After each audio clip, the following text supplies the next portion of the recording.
Hey everyone, and welcome to Rosebud Live. My name is Kirill, and I'm here with Jason. Hey Jason. Hey, We've been asked a lot of questions about how to make larger projects because there's definitely a limit with Rosie, and there's a interesting tutorial we actually have that works specifically for 3D projects that we want to go through and help you out. Jason, how about we get into it? all right, sounds good. Okay, so like Grill just went over, yes, with any kind of AI powered platform like when you generate code, what can happen is that you run into limits with Rosie can basically what the AI model can respond with. When you have a project that gets really big, there's a lot of code that needs to come back to you on each response from the AI, and then that could become like basically unmanageable and because they're having errors or there's just not even enough room for response. So like we kind of tinkered around and found like a way that people can bypass this while we work on making these limits much less intense. Like it makes basically allowing you to make larger projects. We found some tricks you can use to manually extend, make basically manually modify your project so that you can have that extra room. So we'll showcase. We have a tutorial on how to do this, but we want to showcase it again because it can be pretty tough to get right at first. But once you do it a few times, it's relatively straightforward. So I'll Yeah, switch up. so this tutorial works for both 2D, 3D projects, and you basically can surpass like all limits and have an Yes. unlimited, how do you say that? Like extremely huge project that's not limited by any AI limits. Yeah, exactly. In We summary, also, oh, yeah, go on. sorry. Go on. We also have a whole Discord tutorial how to do that. It's going to be in the description of this video. So please check it out and join our Discord. 'Cause if you, need to just see it in more detail or ask us questions, that's the best way. But that's what we're going to be going through with you live right now. Okay, so I'll showcase the process from beginning to end in a simple project. All right, so let's head over to what's a good one? How about 3D blank? I can find it. There it is. Okay, so let's say you had your 3D project. Yep, this is of course just a basic template, but let's say you had your big 3D game going and everything's going well. You're prompting with Rosie. Yeah, she's been doing a good job adding the features that you want. But then all of a sudden, you notice that Rosie starts to not be able to respond. She starts to tell you that you have a lot of failed responses or things that she's basically, or you're having lots of errors. That usually means is that you now kind of roughly hit the limit when it comes to the size of a one project. Usually that limit is hit around 2,500 lines, 2,700 lines around there. Yes, sometimes it's lower than that, sometimes it's higher than that, but around there you start to notice it. And basically, if I had to summarize the whole process, just to make it clear what we're going to be doing here, is that we're going to take take things that Rosie doesn't need to look at anymore, things that are done. I'm not going to work on that. Those are the things I'm going to move out, and we're going to move them into basically something called a script assets. What a script asset is pretty much another file that just puts the code. Yeah, basically, it's another file that has code in it that we don't want to have in our main code file. Your main code file is here in the code tab here. Preview tab shows you your game running. Code tab is the code of the game. There's things. This is one big file, but if there's something in here that Rosie, the AI, our AI, doesn't need to see, we can just move that part of the code out. Now the tricky part is knowing what to move out. So I'll show an example. Let's say I'm going to ask Rosie to make three different shapes. I'm going to ask her to make each shape use different code so that we can move one shape's code out of the project. So please add three large shapes. Each should be different and be created with a different function. Basically, I'm telling Rosie to make three different shapes, but make sure that each shape is using different code to be created. That way, it will be clear when we move one shape's code out of the code tab, and it still works, the game still works, we'll see that'll be clear to us that means us moving the thing to the script outside of the code tab worked. Or essentially, there's basically going to be 3 parts of the code that make 3 different shapes. We have our shapes here. From Rosie just responded. Now we're going to move the code that makes the red ball out of our code tab, but it'll still be working. Our game will still work. If you just move something out of the code right now, the whole game's not going to work anymore. Like, for example, like let's find where that is. Actually, I don't even know where it is. So we can actually tell Rosie I'm happy this happened. Please move all the code for the shapes to the top of the file. Ask Rosie to move the code for the shapes to the top so that we can easily see it. So let's wait for that. Yeah, I could go in there and use Command F or Control F on Windows to search for red or shape. I just have to find like create sphere. Yeah, but yeah, we don't, just to show that Rosie can help you rearrange your code, I want to prompt her to move stuff up. Okay, so now we look at our code, go to the top. There you go, see here. At line 18, it says create large sphere. At line 33, create large cube. At line 48, create large cylinder. These are the 3 shapes. So, what if I take the code for create sphere and delete it? Now the game has an error. Create sphere is not defined, means that create sphere doesn't exist. If I undo that, now we have our sphere again.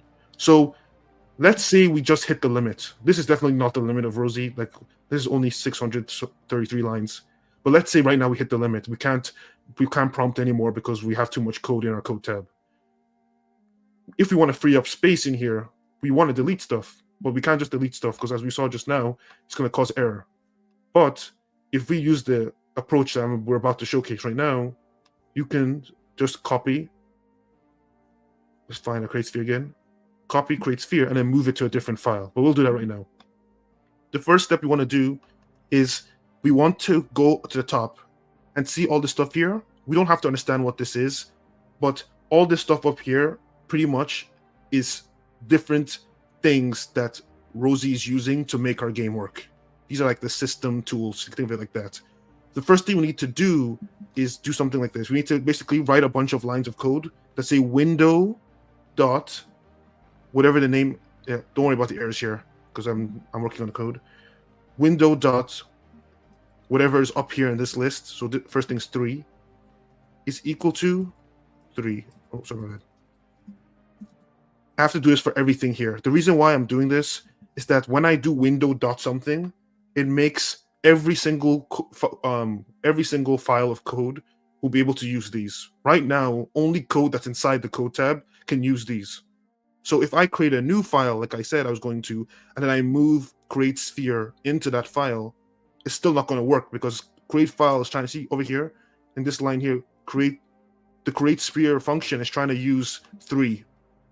That's 3JS. 3 can only be used in this file. But if I do window.3 equals 3, now anything in this window, which is in this game, can use window.3. So you don't have to understand this. All you have to do is just every single one of these things that has green text, just do window dot whatever the green text thing is equals green text again. I guess. And you just have to keep doing this. I'll just quickly do this right now. Yep. And then after I do that,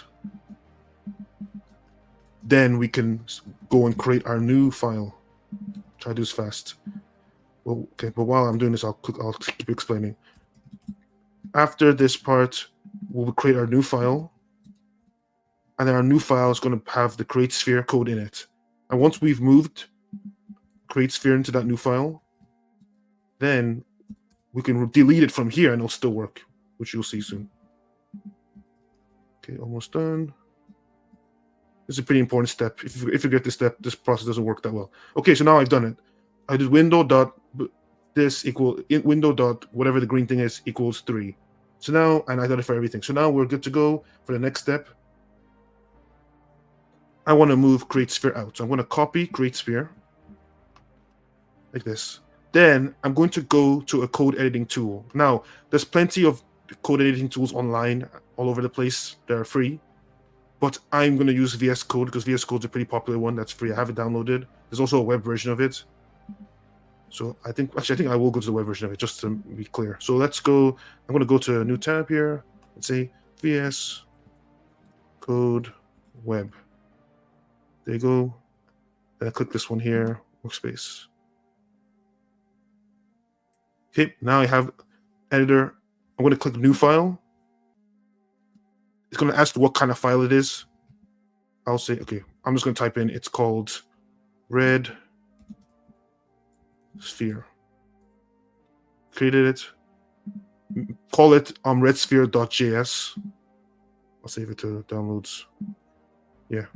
If you make it called .js, it'll be clear that it'll tell the VS Code right away that it's JavaScript we're working with. JavaScript is the language used on Rosebud, programming language. If you choose the wrong programming language, it's going to cause a lot of issues. So make sure you do .js. Okay, now I pasted create sphere, but there's a problem here right now. Actually, no, I think we are good. Yeah. So now you see here where it says 3 over here. I need to make this be. Remember we did window.3. Just add window to all of these, because remember these are the things that we had in our code tab. Remember the underlying the tools. We need to make sure that this file is using the tools that we added to the window. So just to be clear what I'm saying, remember up here we said window.this equals this. Any of these things, if they're being used like they are here, 3 was used this time, make sure in the file that it's window.that thing. So I did it here, boom, boom, boom. Okay, now I can save. There you go, I saved that. Now let's go back to our code tab. There we go. Now we can delete create sphere from here. And if you notice, we still have this error because we're missing one last step. We have to then take that code file I just made and upload it to the asset tab. Asset tab is where you upload assets going to be used in your game, like sounds, visual effects, what's called images, anything. But for my project, I'm uploading redsphere.js. Now I have redsphere. Now the last thing we need to do is we need to say like this. Let me just get this last step doing. Okay, so now we need to. What's the most simple way I can do this? Let's go. Import curly brace. Create sphere from, and then we're going to go to the asset tab. We have our red sphere in the asset tab. I'm going to click the copy URL button. Every single asset you upload to the asset tab has a unique URL. I hit copy URL, go back to the preview. Oh, sorry, go back to the code tab and paste. This is the wrong. Yeah, there you go. I used the wrong quotation marks. Make sure you use the right quotation marks here. And then I paste it like this.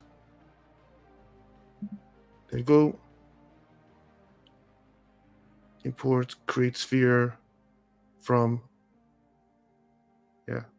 Actually, there's actually an easy way to do this. I think I'm doing this in a confusing way. We can even do like this. Let's do this. Window dot create sphere. I think it's actually easier to understand.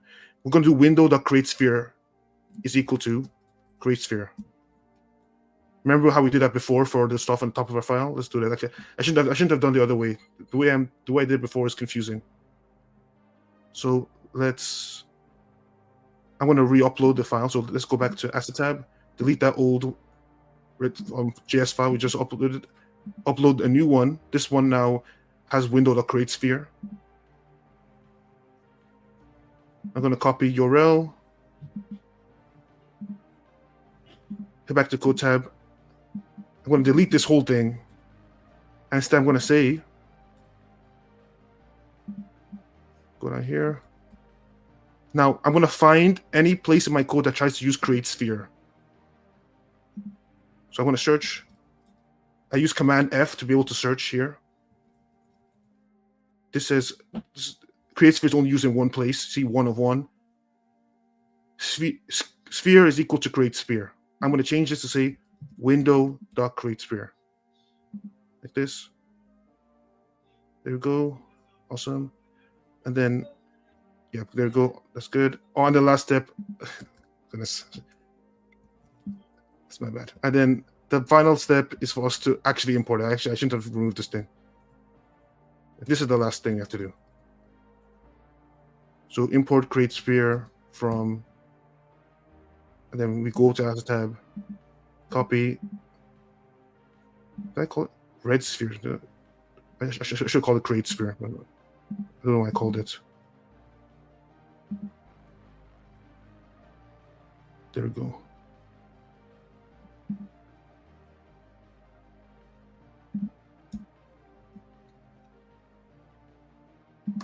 Okay.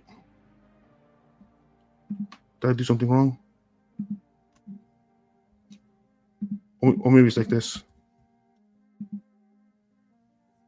Okay, so we're done now. I think I did something wrong. Oh, interesting. Let me make sure I'm doing this correctly. I think I messed up the final step. I think isn't this the window way, the easier way?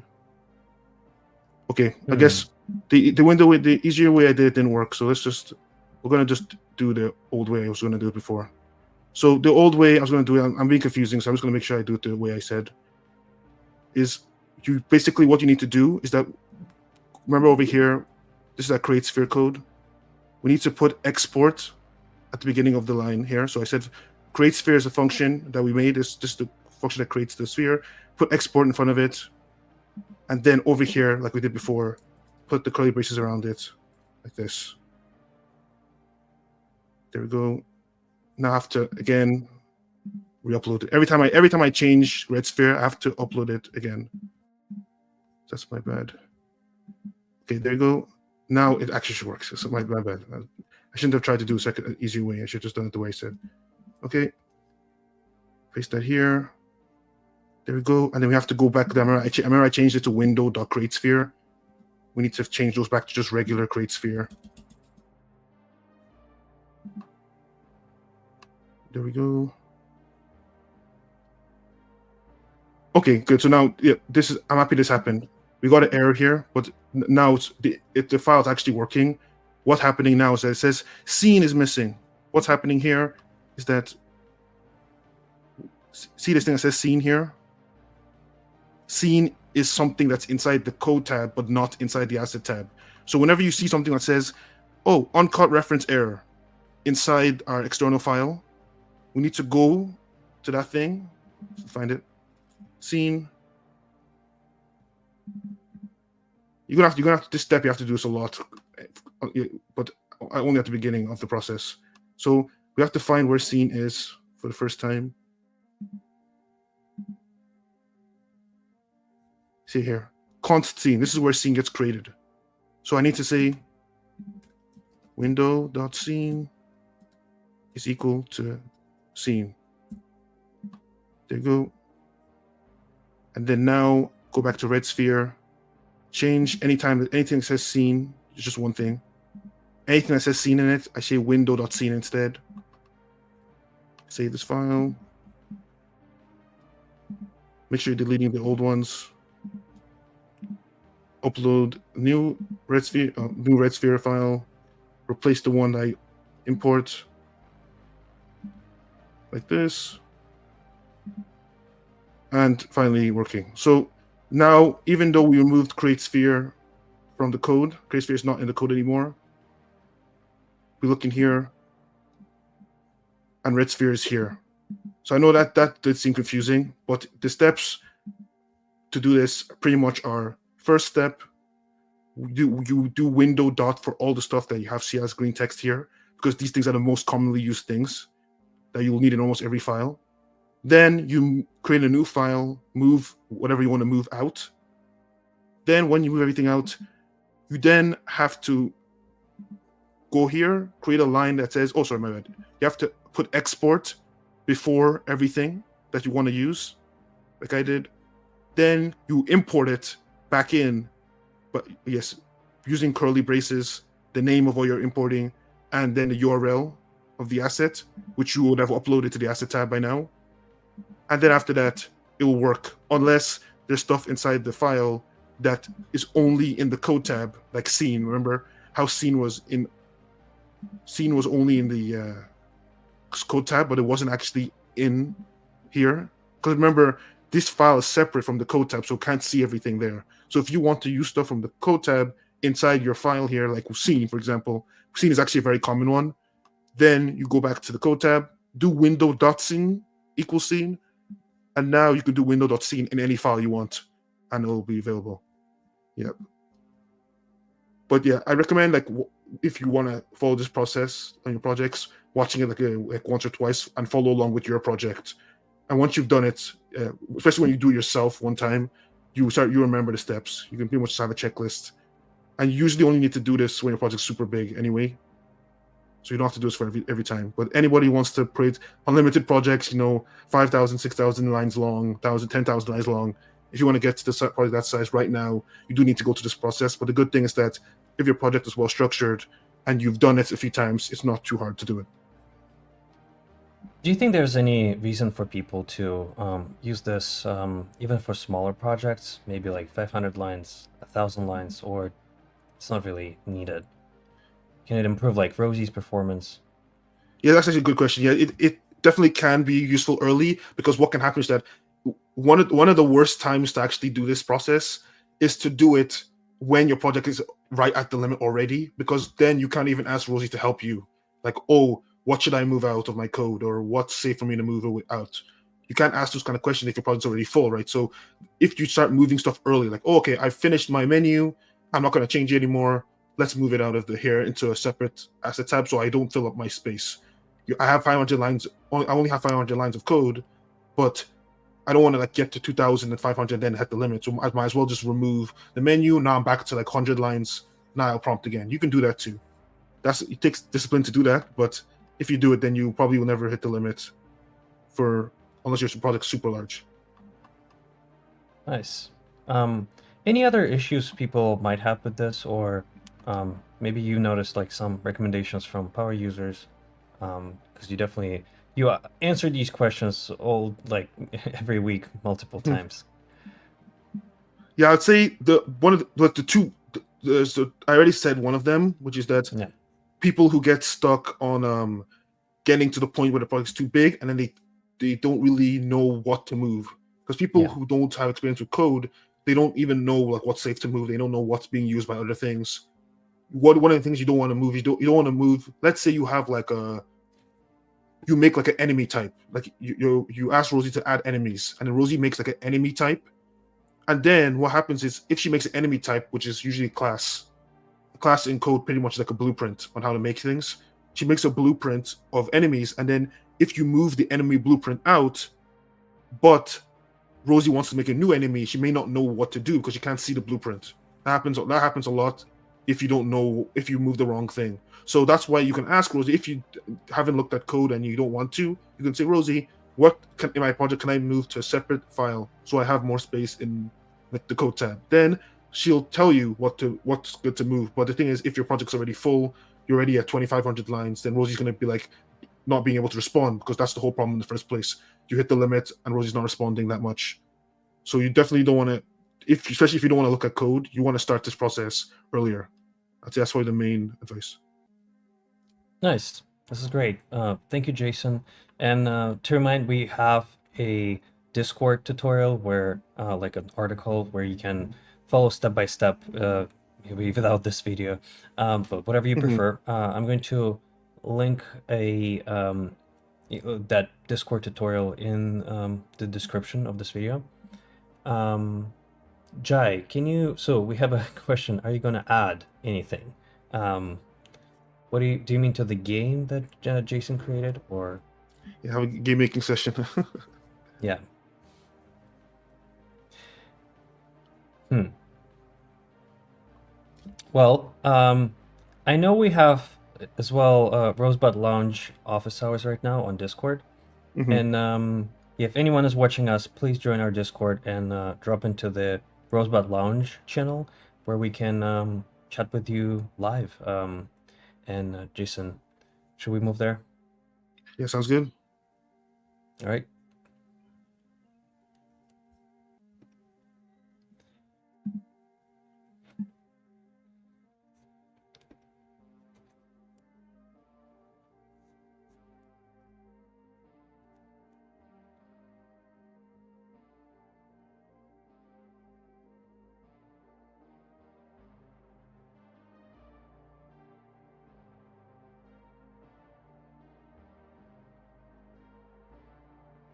All right. Um, we're moving to Discord. And yeah, please join our Discord. We have a great community where people help each other. We help everyone who is on there, and our whole team is answering questions live every day. Um, and yeah, so right now, Jason and myself, we moved to Discord, and you can join us as well. Jason, so we have another like clarification from Jai that he said, "Are you going to add anything like AI for VR games so you can make VR games with AI?" But I think Mm, that's not related to the topic we discussed today of larger projects. Um, that it's all possible. VR games, very possible. Please stay tuned. Again, all the news on our Discord and X as well.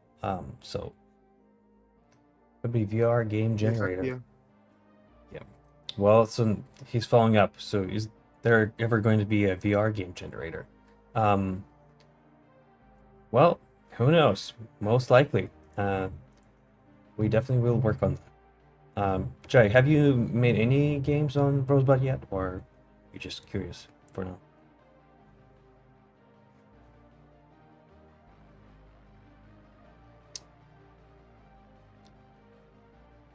Jason, do you have any examples of really big projects that maybe we can showcase while we're in here?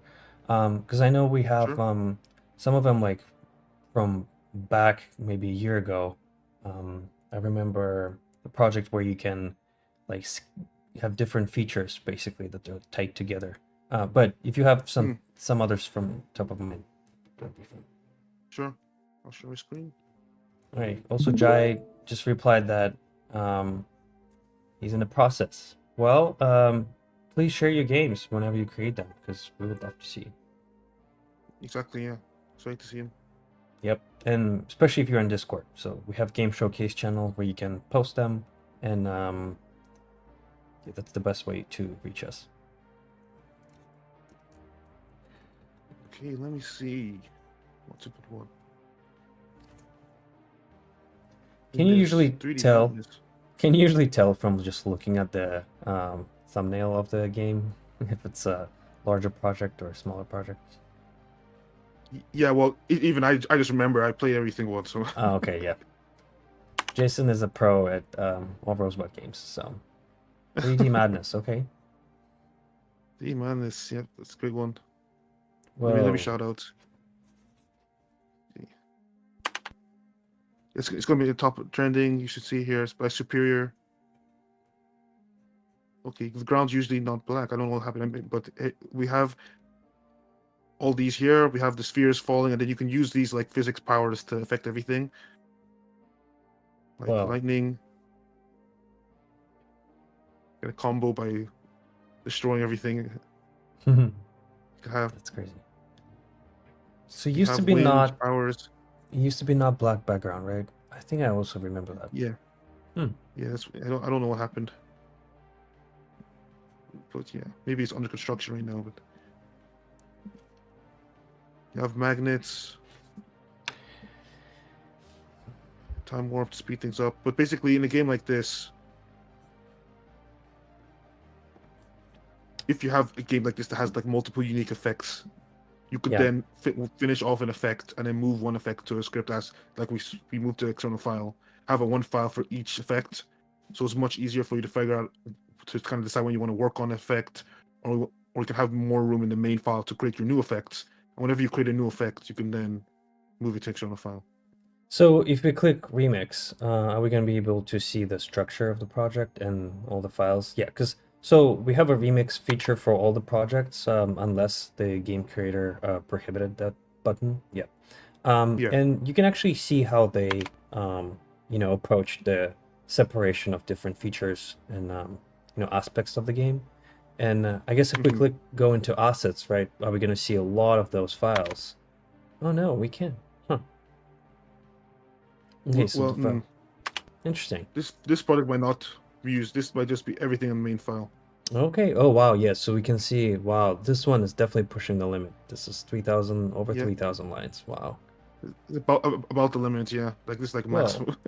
Okay. So realistically, you can actually achieve a lot with the limit we have now. So it's not like Yeah, you you can. need to use that tutorial we just showed you. Um, Also, so Jai asked another question. Do you know how to add voices to the AI, like an actual good human voice?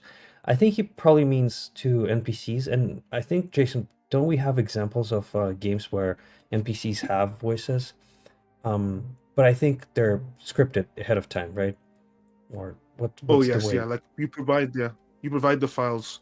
Like I don't know if Jai is talking about like having it being generated on the fly, but we have games like Tick Tick Jam by Sean Builds that have the lines are provided beforehand. You Mhm. generate them wherever you want to, and then you bring the files of the audio to Rosebud, then tell Rosie which lines go when, or match which text. Okay, so Two yeah, two good examples of that are oh yeah, if you oh have an God, sorry. example to show, yeah. Sure. I mean, Tick Tick Jam's a good one. There's another one which is Insomnia. I'll show this one. Yep. Yeah, this was created for a recent game jam. It's cool. Oh wow. Yeah, I think I remember this one. Yes. So basically, the idea is you write down the lines, you generate the audio anywhere you want, and then you can use the assets tab to upload the audio files and show them in your game whenever you want them to actually work. Okay. Jason? Oh wow. Oh my gosh, I didn't expect to see you here. So It's been forever, hasn't it? Jason, did she call you Jason? Yeah, Strombo's actually implemented some lines that are generated on the fly, Oh which is wow. super cool. Okay. But yeah, So how does that work? I think a lot of people would be curious how he did that. yes, it's like I believe it's 11 labs. So he basically has 11 labs account, and he gets the API, and then uses the API in his code and sets the settings to use the voices for the character, the match the right character. Okay, so we mentioned Sean Builds before. He actually has a great YouTube channel. If you look him up, Sean Builds, he creates incredible tutorials on Rosebud, and maybe he can make one about AI voices, because Oh yeah, that's a that'd be great cool. feature. Yeah, no, Mm-hmm. Sean Builds, if you're watching this, please. See, people are curious. I think that definitely brings some magic, because AI NPCs is the future we were all waiting for. Yeah, true. Okay, so she basically you have to press play, right? So she narrates it. hmm Or no, so when does she talk specifically? Because she said a couple of things, but she's been pretty silent so far. Yeah, Since then. I wasn't clicking. These are narrator lines, so she doesn't say those, but she says her lines. About that. I actually put a team together for it. And when we're talking, nothing said either. I know, Okay. right? It probably seems weird seeing me here, It was pretty but good I've voice acting. always been into creative stuff. Writing, art, and even a little coding for my own games. Wow. Okay. Honestly, I thought it'd be fun to bring it all together and try making something with a team. It's really good.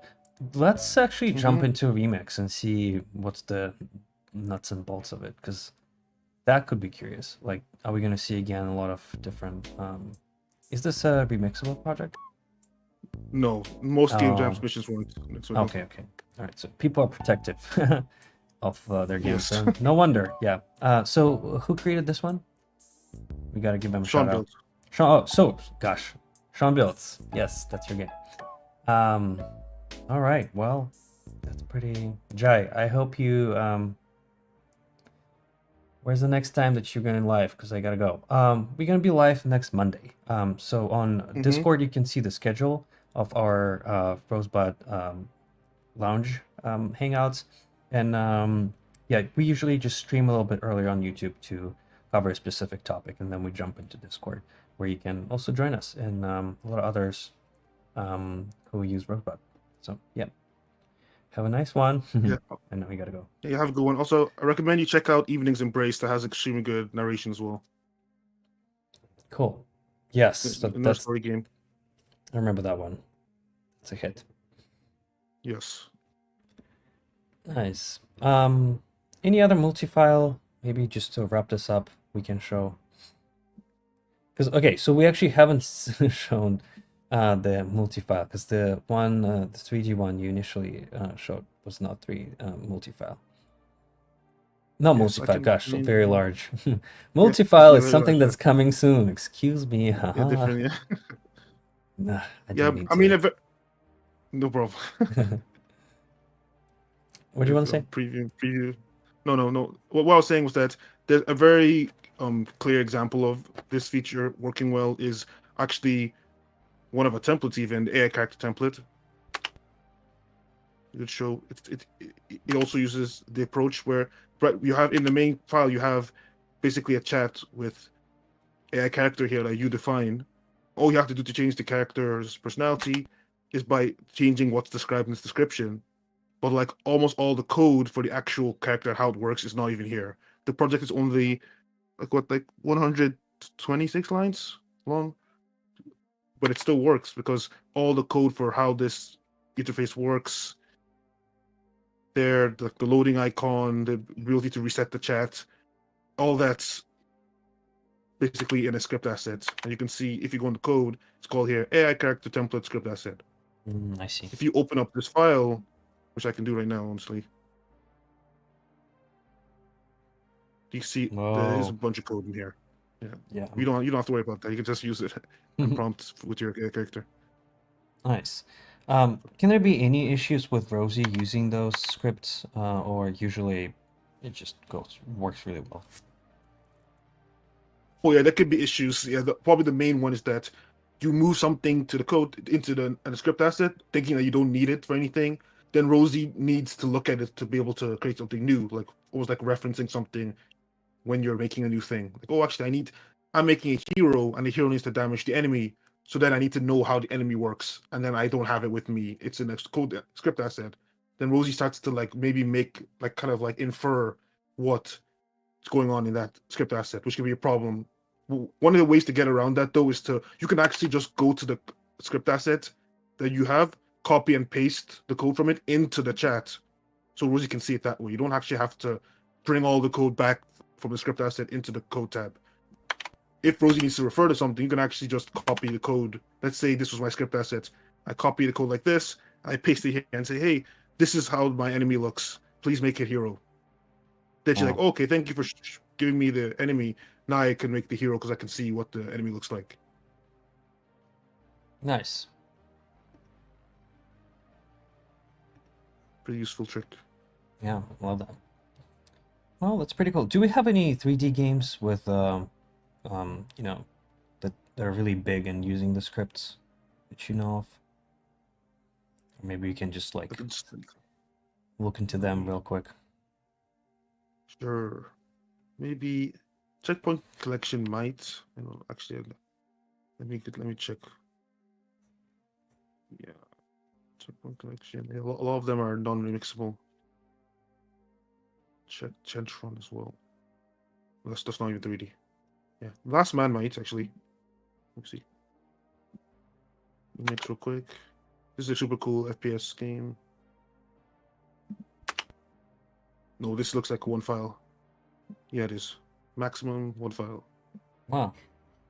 Okay, so Zantec Corp's greed unleashed the whoa, virus, this is turning loud, very loud. Sorry. Great voice though. Pretty sure also AI. Yes. Yeah, it is AI. Yeah, very well voice acted. Yeah, people are using one file or turning off remix. So better Yeah. find what I could. Well, but I guess the conclusion is you can have a pretty complicated and fun game without using that method. And again, Oh yeah, we're working for on sure. even better, even better approach to it. So hopefully you might never have to use this tutorial. Yeah, ideally, yeah, definitely. Yeah. All right. Well, thank you, Jason. You did great work explaining. And again, we're gonna link the tutorial on our Discord in the description of this live stream. Please join us. We're going to be streaming couple times a week, Monday, Thursday, and we have Rosebud Lounge hangouts where you can get a hold of Jason and ask any questions about Rosebud, your projects, game making, and just hang out with us because we appreciate all the requests and questions, and it's always fun to hang out with those who actually use Rosebud. Right, Jason? Anything to add? Yes, definitely. Yeah, please. Knowing what people are thinking about also can help us actually steer, like, kind of prioritize what we should be working on or what we should make easier, etc. So Yep. the more the kind of so whenever people join and they start to talk about just their regular everyday experience, it's pretty just chill, laid back, letting us know what you're working on. That's some of the most helpful info. Yep, that's awesome. Okay, I guess we're gonna wrap this live. Thank you again, Jason, and we'll see you in the next live streams. Bye bye, See you everyone. then. Thanks, everyone.